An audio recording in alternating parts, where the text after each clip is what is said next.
बिथांमोना division politics खालामनो नागिरदों मा बे डिभिजन पलिटिक्सआ जोंनि 13 नं समाजाव जेबो सोलिया 100% सोलिया बियो APB आ जाबाय जास्ट दाउसा गोरलै बिसोर जों 13 नं चिराङावहाय जेबो गोहोम खोख्लैनो हाया बिथांमोना सासे मोजां मानसि आं बेखौ नोंथांमोननि सिगाङाव फोरमायनो थांगासिनो दङ सिगां बियो बर' फरायसा आफादावबो मावखादोंमोन इनद्रजित कुमार ब्रह्म बे आरो बेजों लोगोसे सासे बेजोंनो दंफाबावो साथामसो बायदि मानसि आरोखि बिसोर गोबां दान्थे बिदान्थे UPPL आव थांबाय सिगां बनसु फरायसा आफादाव खामानि मावदोंमोन नाथाय मा रोखोममोन आं बेखौ नोंथांमोननि एक्जाक्टलि एसे फोरमायगोन आरोखि दा गोबां बैफोरबायदि मानसिया मा रोखोम सेल्फिशनेस देखायदों नोंथांमोना भिडिअखौ नायनानै लाग्रो दिनैनि दिनाव UPPL दोलो हिसाबै UPPL दोलोजों जुजिनो हानाय खुनु राजनीतिक दोलो गैया दा दिनै नायनो थाङोब्ला दिनै जोङो नुगोन अपोजिशन पार्टी से फर एग्जाम्पल नोङो BPF काउन्टेबलाव फैया बिथांमोना जे BTC आव जे इलेक्शनावबो पावाराव फैगोन बा इलेक्शन देरहागोन बा रायजो राजानि मदद मोनगोन बेबायदि बिसिना पजिशन दानि समाव गैलिया आरो बिथांमोननि टाइमा जोब्बाय बिथांमोनखौ रायजो राजा 17 इयार्स टाइम होबाय बिथांमोननो बे डेभेलपमेन्ट मावनांगौ रायजो राजानि थाखाय मावनांगौ इयुथ्सफोरखौ ग्र' खालामनांगौ लिडारशिप क्रिएट खालामनांगौ स्कप होनांगौ दा बैफोरबायदि राजखान्थिया बिथांमोननो 17 बोसोर होनायनि गेजेरावबो बिथांमोना खुनु डेभेलप खालामनो हायाखै बिथांमोना खुनु जौगानायनि खामानि मावनो हायाखै इयुथ लिडारशिपखौ बिथांमोना क्रिएट खालामनो हायाखै फिउचार जेनेरेसननि थाखाय बिथांमोना जेबो दोननो हायाखै दा बेफोरखौ जुदि नायोब्ला दिनै 5 इयार्सआव जेरै प्रम'टार दैदेननाय UPPL दोलोआ दिनै इयुथफोरनो स्कप होदों वुमेनफोरनो स्कप होदों मोजां मोजां सेंग्राफोरनो जा इडुकेटेड सेंग्राफोर बिथांमोनखौ UPPL सरकारा इनकारेज खालामदों दे नोंथांमोना फै ससाइटिखौ लिड खालाम UPPL आव जइन जा समाजनि थाखाय खामानि माव गावनो डेभेलप खालाम बेबायदि माखासे जोंनि UPPL सरकार बानायगासिनो दङ बेफोरबायदि डेभेलपमेन्ट खामानिया बै समाव गैयामोन बै समाव मुगैनाय गावजों मेगन सानाय सोरबा जुदि माबा मोनसे डेभेलप खालामनो नागिरोब्ला सोरबा सासे माबा मोनसे मावनो नागिरोब्ला ओरै बोख्लाय हरनाय मेगन सानाय बखिनाय बेफोरबायदि राजखान्थिया बांसिन जादोंमोन नाथाय UPPL दोलोआव बेबायदिया गैया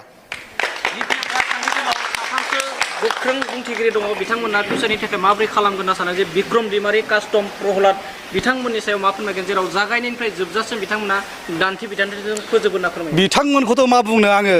दा बिथांमोना BTCनि सिनारिखौ बांद्राय मोनथिया BTCनि सिनारिअ BTCआ मामोन बै समाव मामोन आरो दा माबायदि मावगासिनो दं 17 इयार्सआव जेसेबां डेभेलपमेन्ट जायाखै उइदिन 5 इयार्सआव जेसेबां डेभेलपमेन्ट जादों बिथांमोना बेखौ केलकुलेसन खालामाखै साननांगोन बिथांमोना सेन्ट्रेलि साननांगोन माखासे ओरैबायदि बाथ्रा बुङो जाय बाथ्राखौ माने हजम जाया जोङो फसायथावा नङा बिथांमोना सम सम बुङो खौसेथिनि बाथ्रा खौसेथि बुङोब्ला माखौ बुंगोन बबेबा खौसेथि जागोन बिथांमोना खौसेथि थांनो नागिरबा बिथांमोनानो होख्लायफिनो बिथांमोना गाज्रि बाथ्रा बुङो एखनबा नोङो नेगेटिभ खोथा बुङो दा बेफोरबायदि खौसेथिया बोरै फैगोन बिथांमोनानो खावलायो लिडार बिथांमोना ज' जानांगौ नाथाय बिथांमोनानो अपोजिसनाव बांसिन थानानै रायजो राजाखौ कनफिउस खालामो बेफोरबायदि हाबाफारि मावगासिनो दङ बिथांमोना जेबो बुजियाखै दिनै कास्टम बिथांनिखौनो बाथ्राखौनो बुं बिक्रम बिथांनि बाथ्राखौनो बुं दा हाग्रामा सानि बिथांमोननि माबा मोनसे रायजो राजा लुबैगासिनो दङ दिनै दिनाव जे मोनसे दोलोआ बर' रायजो राजा मोनसे दोलोआव ज' जानोसै जों दिनै ज' खौसे खामानि मावदिनि बिथांमोना नाथाय फिन खेबसे गेजेराव थांनानै आरो बेखौ बेले बेजे खालामनानै कनफिउस खालामना दोनफिनो दा बिथांमोननि डेभेलपमेन्टआ बबाव दा बिथांमोना मा होलांनो नागिरदों रायजो राजानो मा होलांगोन लिडारशिप होलांगोन ना डेभेलपमेन्टनि खामानि होलांगोन ना नोङो फिउचार जेनेरेसननि थाखाय रिसर्स क्रिएट खालामगोन बेफोरबायदि बिथांमोना बहा होनो हागोन बेखौ सानदोंना सानाखै बिथांमोना खालि नों कनफिउजिंनि बाथ्रा बुंबाय थायोब्ला रिग्रेटनि बाथ्रा बुंबाय थायोब्ला खालि नोङो बखिजायो बुंबाय थायोबा जेबो डेभेलपमेन्ट जाया डेभेलपमेन्ट जुदि खामानि मावनो लुबैदोंबा रायजो राजानि जुदि खामानि मावनो लुबैदोंब्ला फै जों खौसेनो UPPL दोलो जों खौसेनो फै ज' मावलायदिनि फै जों आखाइ हमलायफै बिथांमोनाबो जों बिथांमोनखौ बरायगोन बिथांमोना खुनु लाजिनांगौ गैया बिथांमोना सानदों नामा जों UPPLखौ बिराद बखिबाय जों UPPLआव थांनो हानाय नंला जों थांनो मोननाय नंला जोंखौ बखिगोन रायगोन बिथांमोना बिदि साननांगौ नाथाय जों UPPLआ बिदि गोसो गैया जों गोसो गोरबै बिथांमोनखौ बरायो दिनै फै दिनैनो जों बिथांमोनखौ बरायगोन गाबोननो खामानि मावनो सुबिदा जागोन लगे लगे जों खामानि मावनो सुबिदा जागोन बिथांमोनखौ बिथांमोना गिनांगौ गैया नासयजागोनखौ साननो नाङा बयबो फै जों UPPL जयैनो जों खामानि मावनि BTC डेभेलपमेन्टनि थाखाय बे समाव कास्टम बसुमतारी बिथाङा गोदोबो द'जिता गामिया बिटिआरआव सनितपुर बिश्वनाथआ मालाब्लाबो हाबा होनना बुंदोंमोन फिन आरोबाव बिथाङा मोनसे गोदान बाथ्रा बुंदों जे 60ता समष्टि जानो गोनां बाथ्राया मालाब्लाबो जाया होनना बुंदों बिथाङा कनफिउसआव दङ दा आन्दलना बिटिसि रायजो हिसाबै साफ्रोमबो रायजो राजा बिटिसिनि रायजो राजा नों बिथांमोनानो बयबो लुबैदों दे जोंनि बड'लेण्ड ओनसोला एसे बेरबावहां देरलांथों बिथांमोनानो अपसन होयो बिथांमोनानो अपसन होबाय थायो दिनै जोंहा दिनै रायजो सिनेमा एरनायाव मा लस दं बिथांमोना मानो अपसन होबाय थादों दिनै जों खौसे जानानै जुदि जोङो प्रेसार होयोब्ला खावलायबा मानो होआ जानो दिनै नों सनितपुर जिल्ला हाबबाय नङा गफुरनि एरिया हाबबाय आरो 60ता समष्टि 60ता समष्टि जायो मा मिनिं दं बिथांमोनानो बार बार बुंबाय थादोंमोन बिथांमोना बुंबाय थादोंमोन सानसे समाव हाग्रामा मुलि बिथां साराबो बुंदोंमोन जे मालाबाबो सिमा बारायनाय नङा नाथाय दिनै रोखा फैबाय जाबाय दा मा बुंगोन बिथाङा मा होनना भट बिहैगोन बिथांमोना भटआ दे एबारनि बे फिननि बे फैगौ माबायाव सेप्तेम्बर दानाव जिथु इलेक्सन जानो गोनां बाहाय बिथांमोना भट होनो मोनसिगोन दा बिथांमोना मा बुंगोन बिफोर दोलोनि मानसिफ्रा मा बुंगोन हाग्रामा सारमोना मा बुंगोन कास्टमार मा बुंगोन नामा दा ना बिसोर माबा भट होनाङा होनसिगोन नामा बिथांमोना दाथ' भट होनो मोनसिगोन उदालगुरि जिल्लानि सिमना जोंनि माखासे सिमना जा दानख'नाय दङ बेफोराव भट होनो मोनसिगोन दा बिथांमोना बेखौ बुजिदोंना बुजियाखै थिग बेबायदिनो दा फैगौ समावहाय जोंना 60ता समष्टिया 100% रोखा बे हाबगोन बाव खुनु कनफिउस जानांगौनि गोनांथि गैया रायजो राजाफोर कनफिउस जाया आरो बिथां रायजो राजाफ्रा ज' जानानैसो थाब बुंनांगौ जे सरकारखौ खावलायनांगौ सार एसे थाबै खामानिखौ मावदो जाहाथे जोङो जोंनि सिमनाया बारायबावो बड'लेण्डनि सिमनाया बारायबावो बेखौसो जों खावलायबावनांगौ दा बे समाव अनजालि दैमारिनि दैदेननायाव मोनसे APB राजखान्थि जोनोम जादों बेयाव 13 नं चिरां बियाबाव गोबां गोहोम खोख्लैगोन होननानै फोरमायदों APBआ जाबाय जास्ट दाउसा गोरलै बिसोर जों 13 नं चिराङावहाय जेबो गोहोम खोख्लैनो हाया बिथांमोना सोरनि थाखाय पलिटिकेल पार्टिखौ दादों मा साननानै बिथांमोना पलिटिकेल पार्टिखौ दादों मा भिउस खालामदों बिथांमोना गावसोरसो गावसोर आइडियोल'जि नाथाय बिथांमोना डिभिजन पलिटिक्सआव खालामनो नागिरदों मा बे डिभिजन पलिटिक्सआ जोंनि 13 नं समाजाव जेबो सोलिया 100% सोलिया बियो आरो जोङोहाय 100% सोलिया आरो जों देरहागोन बिथांमोना जेबो गोहोम खोलैनो हाया आरो जोंनि 13ल' नङा 30 नङा अल बिटिआर माबा समस्थियाव बिथांमोना जेबो गोहोम खोलैनो हाया 1000नि बारा भट मोना बिथांमोना दा बै माबाखौ नुदोंना गायग्रा माइ दुब्लि आबाद सोमोन आरोखि नै बिनिफ्राय ओरैहाय आंनि बागान जाबाय बियो दा बे गायग्रा दुब्लि आबाद ओरै गोबांनाखौ नोगोद गुवार आरोखि दा बे आबाद थिलिया दासिमबो दै गैया अब्ला जोंनि फैगोन जे फैबाय थानाय जे समफ्राव जुदि बे आबाद गायग्रा थिलिखौ जुदि आबादखौ गायनो मोनाबा निस्सय अभाबा सफैगोन माइनि दामा बारा जागोन आरो दा गोबां मानसियानो हाग्रा गैला हाग्रा बंग्रा एवजोब्बाय एवस्रांजोब्बाय एनभायरनमेन्टआ लस जाबाय दा बेनि थाखायनो गरमाबो बारा जाबाय आरो माइयाबो अखायाबो हाला ना आं दा मेन टपिकआव फैनो सानबाय नोंथांमोननो जे इनद्रजित कुमार ब्रह्म जे ब्रादारा बियो जे सिगां बनसु फरायसा आफादाव मानि थाखाय मावदोंमोन बै समाव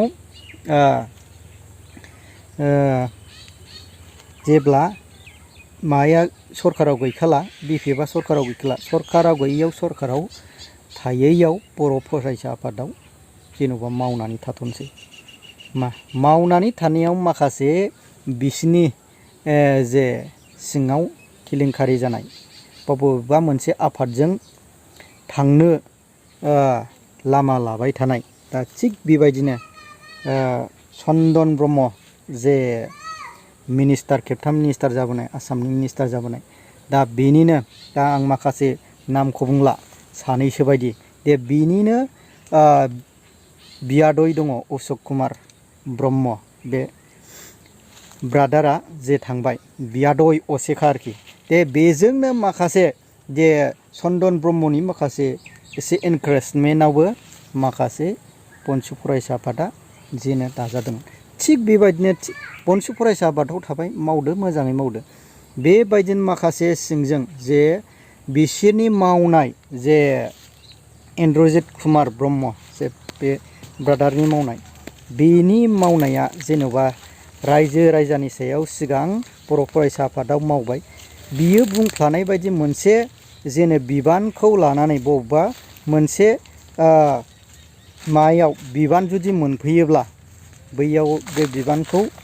लानानै जे बे फरायसा आफादाव थाजोबालासिनो मावालासिनो बबेबा मोनसे पलिटिकेल हान्जायाव थांनायनि एबा बारस्लायनायनि प्लान दंखायोमोन ना। जेब्ला जे मोदोमग्राया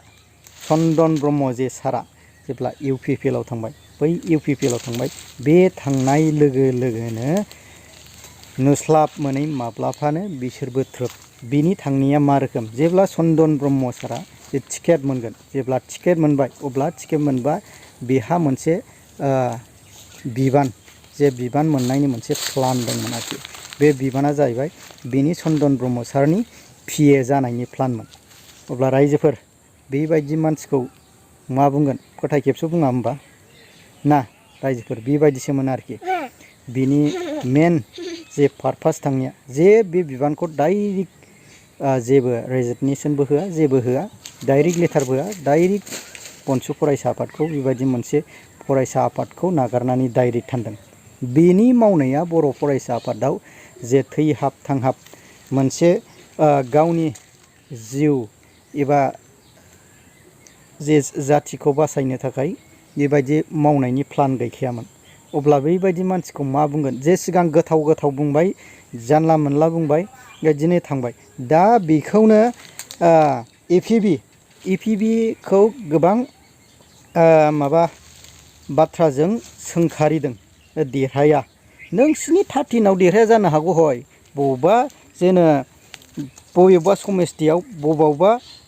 गामिफ्राव गोबां NDB खौ मोजां मोनग्रा मानसि दङ। नोंसोरो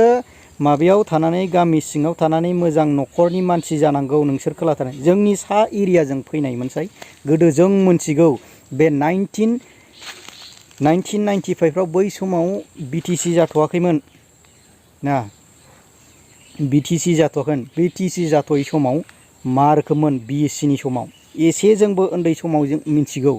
बै समाव पुलिस मिलिटारिफोरनि एफाबां अयनागारि अयथासार खालामजानाय, बै एफाबां अयथासार अनागारि खालामजानाय बैयाव जे बेनिफ्राय बोरै मुहूर्त मोनगोन ना, बोरै जोङो उदां जागोन, बेखौसो NDB फ्रा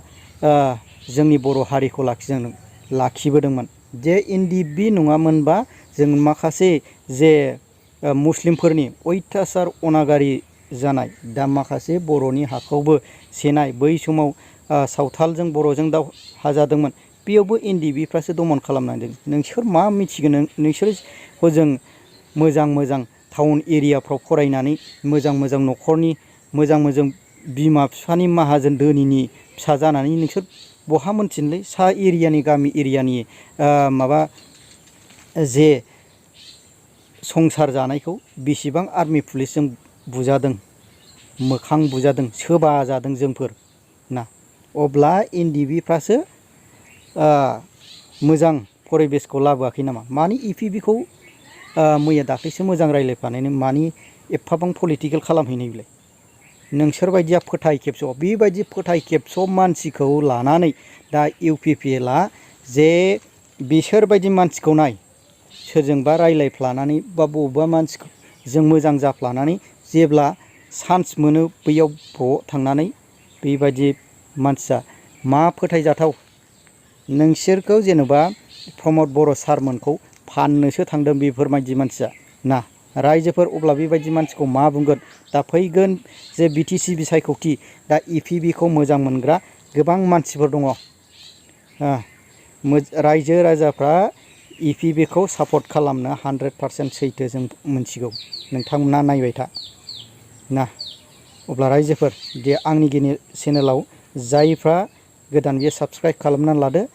आरो जे बेफोरबायदि मानसिखौ माबायदि होनथाव नोंथांमोना कमेन्टनि गेजेरजों फोरमायहरबानो जाबाय।